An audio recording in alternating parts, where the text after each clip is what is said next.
Campers, happy Thanksgiving here live from the Goog on Turkey Day, and we are excited to get ready to play the Tar Heels of Carolina. So part of that, we'd like to bring in a special guest here, Mark Dickey. Mark's a longtime Camp Alumni. Mark, how you doing today?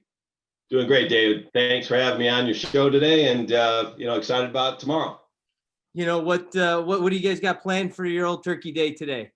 Well, we're back in South Bend, so even though we can't go to games, we can be part of at least attached locally to the community. And today's a quiet day. Going to do a little Ruth Chris action, and then tomorrow we're having our official family Thanksgiving with my nieces and nephews who's coming over.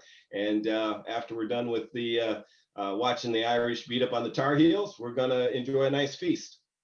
Mark, going into it, obviously it's a unique times for everybody. How you doing? Okay, everybody doing okay work-wise and so forth. You and Cammy? Yeah, doing great. Cammy's back flying again, and despite what the world's saying, the planes are full, and she's been working pretty hard this past few weeks. Work's going great for me, and I'm going in the office every day, but it's pretty much a skeleton crew. But the world keeps going forward one day at a time while we're working through this. Yeah, just keep trucking, right, for everybody out there. Well, appreciate you joining. So this is kind of, we're going to throw you on the hot seat and ask you some questions, but you were talking about it earlier before we started. So what's your workout routine, as a fantasy camper, a guy who's been coming here? First off, how many years have you been doing this now? This will be, not including the bye year this year, 7 years, and it'll be 8 next year. Okay, so 8 years into it, you're one of the more fit guys, come in great shape. I mean, what's your secret of success when it comes to that? Well, I try to adopt some of the principles Notre Dame has, right? There's no off season. I enjoy in one of my milestones, whether it was doing camp or triathlons or marathons, was always I had to have an event to work towards. So what I try to do, I'm right now maintaining, just working out with the trainer once a week, probably getting to the gym 4 or 5 times a week. Cross training and cardio, and just trying to keep it together while we're, eating Thanksgivings and Christmases, things like that. But in spring, they'll start hitting it hard. I'll probably amp up to probably 2 days a week with a trainer. I'll get some great sessions in with Guh. Since he and I live in Chicago, we got a group of guys that we'll start training with together in the spring. And it's a lot of fun. My advice for any new people out there that think about coming to the camp, absolutely do it. It doesn't really matter what your conditioning is, but you will enjoy it a lot more if you stretch a little bit and find those toes. It'll go a lot easier for you, because while it's everybody can play at the level, and that's part of the great part about the camp. Some of us like to play and have a good time, but we don't want anybody hurt. So come prepared, and to whatever your athletic capabilities are would be my advice. Yeah, I mean, great advice for anybody out there, right? A little stretch every day goes a long way to good health. So. And I was telling you this morning, we already got our jogging around the lakes on campus since we're in town, and campus is looking beautiful, although it's a classic cold, rainy day in Chicago or in South Bend today. It is that outside right now. We're lucky it's not snowing, but it's kind of a good, dreary, wet day out there in South Bend. Good exactly. Football weather, good Thanksgiving football weather for sure. Absolutely. Mark, let me ask you, so obviously you've been coming back year after year. I mean, what do you really enjoy about this group? What's the bond, and what drives you to kind of come back every year? I think a couple of things, David. First and foremost, it's my brothers, right? I've made lifelong friendships through the highs and lows of the Notre Dame football team. We've been doing this for a long time, and some of the people you've already interviewed have become dear friends of Cammy and I. So when you come to camp that first time, and when I saw the banter that went back and forth, and I told my wife that this is probably one and done. And here I am coming on 8 years. Of course, about everybody says that. And after you experience one time, it just gets in your blood. But I'd say first, the fellowship and the brotherhood. And I think the second thing for me is the way the football staff treats us. I have the luxury of having a lot of professional engagements where we have athletes and things we try to do at a corporate level. And I thought, well, this would be interesting and fun, but if we get treated a little bit like stepchildren all the time, it's you can tell when they're there for the money and when they're there because they genuinely care. And what keeps me bringing back, the second reason I would say, is just how authentic, the football office is, the great job you do, the access to the coaches, and, being able to build a relationship with them and the players. Again, it's pretty cool, whether it's a Saturday or Sunday, I can flip on the TV and I know that guy playing in the NFL, or I know that guy playing in the NFL. It's a lot more intimate, a lot more personal. And it takes it from being just all the bright lights and sport down to more of a personal level. And I think you care a lot more. So even if you're a diehard Notre Dame fan, you just get such an intimate experience going through it. And they always make us feel like, like we're almost the Notre Dame athletes that, at least in our minds, we are. Well, that's good. Listen, you tied right into it here. You said diehard Notre Dame fan, which I'm not gonna put that on you, that label right there on you, but I know you're pretty close. So what's your tradition? I mean, what do you got to do?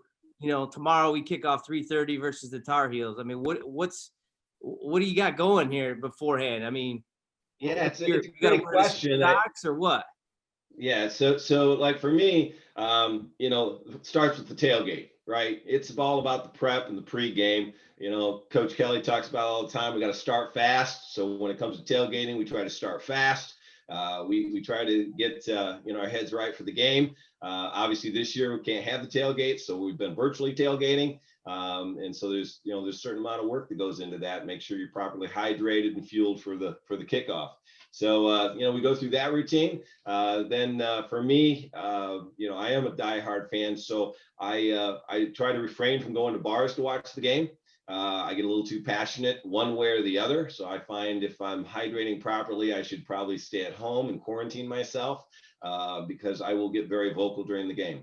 So, it's one of those things that I really enjoy, but no, I have close friends and family over, but typically I do part of my routine is I don't go to a bar to watch Notre Dame, whether they're away or even in this year. So I would say there's a couple things. And then we did have a close call. If you remember back in the Louisville game, I was here. I went over to the guy's house a couple blocks away, and I'm watching it there with Kenny and JP and O'Neill and kind of the whole core group of us that came into town for that game.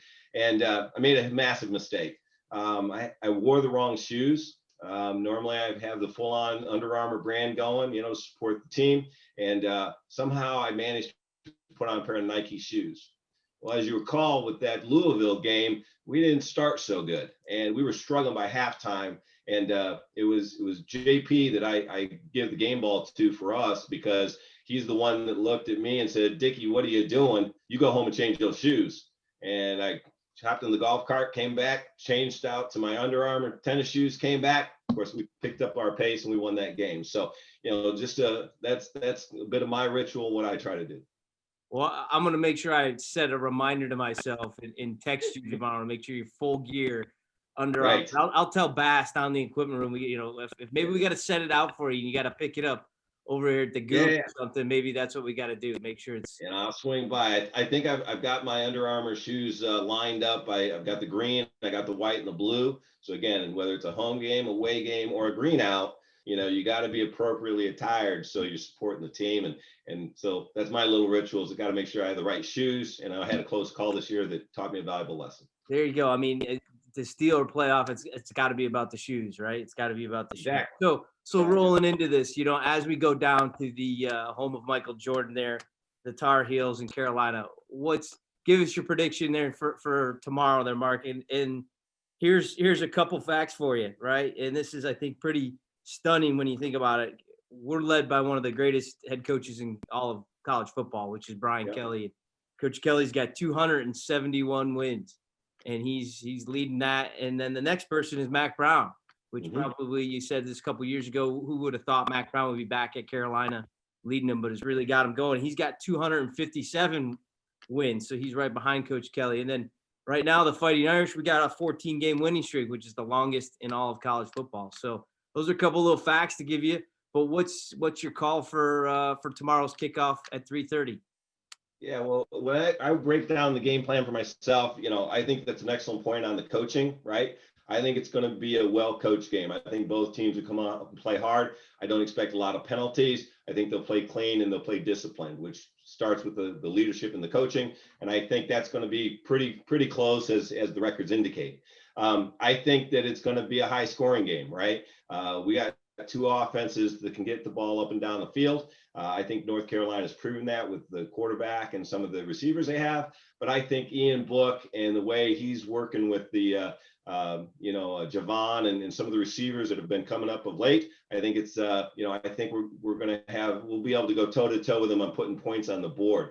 Obviously, a little bit of concern to me this week is with Patterson and with Tommy Tremble being out this week. I think Sebo and Tyree are going to find those gaps a little smaller. So they're going to have to bring their A game on that. And they're both nicked up a little bit as well. So, we're going to need Ian and the receiving team to step up. I love our tight ends. And I think if we can get our ground game established, again, let's get through this one.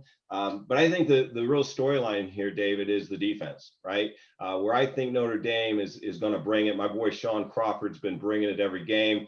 I think Dalen, I think Drew White, Kyle Hamilton, I think has a breakout game tomorrow. I think as they start slinging that ball around, he's going to be a ball hawk. He's going to get a pick or two, and if that happens, I see a great Irish victory. Vegas says the Lions 5 points. I disagree with that. I think the defense prevails for Notre Dame, and I'm calling 41-28 Irish. 41-28. You heard it here first. Mark's pick it to click it. Number 14, Kyle Hamilton.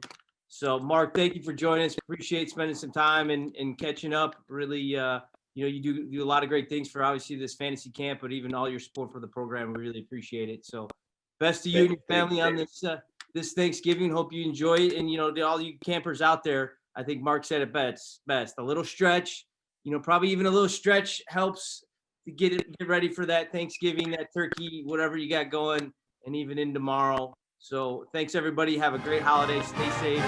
Stay healthy. Thanks, everybody. Happy Thanksgiving. Go Irish.